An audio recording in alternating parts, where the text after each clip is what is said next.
Joining us now, the Executive Director of Power of the Future. He's Energy Pro Daniel Turner. Daniel, it's great to have you back on. Okay, the president has been using the strategic petroleum reserves as his personal bailout to stop his polls dropping.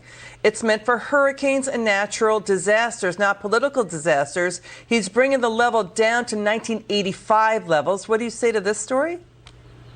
Well, it's pretty remarkable that the petroleum reserves were filled when oil was around $60 a barrel. A lot of it was sold at $120. Now, if that was a business transaction, you'd say you made a very good profit margin. But now he's going to refill the reserves at $100 a barrel, so we're at a $40 a barrel loss. And of course, where does that loss hit? It hits the taxpayers. And so this is just, it's energy ignorance. It's also economic ignorance. There was no reason to ever use oil from the strategic reserves. Like you said, it's for emergency purposes. It's not a hedge on oil prices or a hedge for bad polling numbers. The White House says it's going to ask U.S. drillers to help restock the strategic reserves. What do you say to that? I mean, buying oil from U.S. drillers at a preset price. I mean, U.S. oil production is 9% below pre-pandemic levels after the White House, just went after U.S. energy. What do you think of this new move?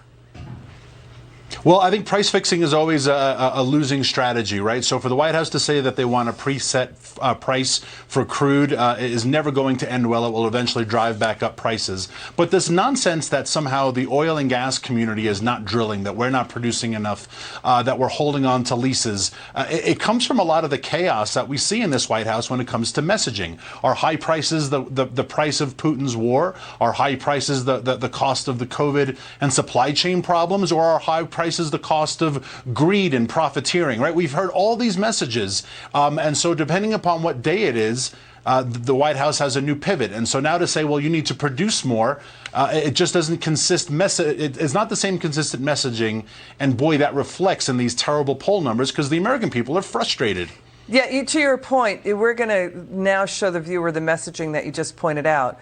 But when prices take a slight dip at the pump, right, they're the first to take the credit. Watch this.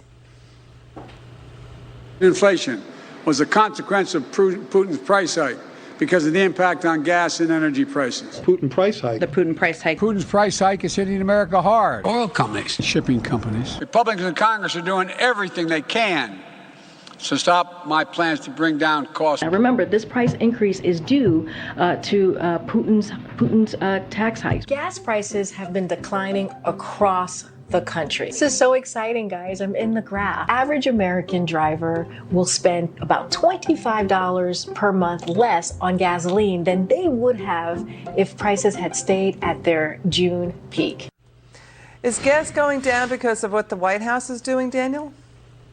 No, gas is coming down. Prices will only come down for one of two reasons economically. One, if the supply is increased, or two, if the demand decreases. And the demand is decreasing. And no matter how we want to define the word recession, or whether or not the White House wants to admit the economic hardships the American people are facing, there is a significant demand decrease. Your own network was reporting how people were filling up just half their tank, right? Because prices were so high. So as demand decreases, prices are going to start coming down, but that means we're in economic hardship, and Joe Biden can own all of that 100%. That is something he's totally responsible for, and he owns it. All right, so we've got U.S. oil and gas producers, refiners, retailers. They all say we operate in markets that block unfair pricing. There's never been any evidence of oil and gas companies engaging in collusion or price gouging to profit off of the current crisis. I mean, we saw the Obama administration trying to make the same allegations. It's just rhetoric. They never follow through and never come through with evidence that this is going on.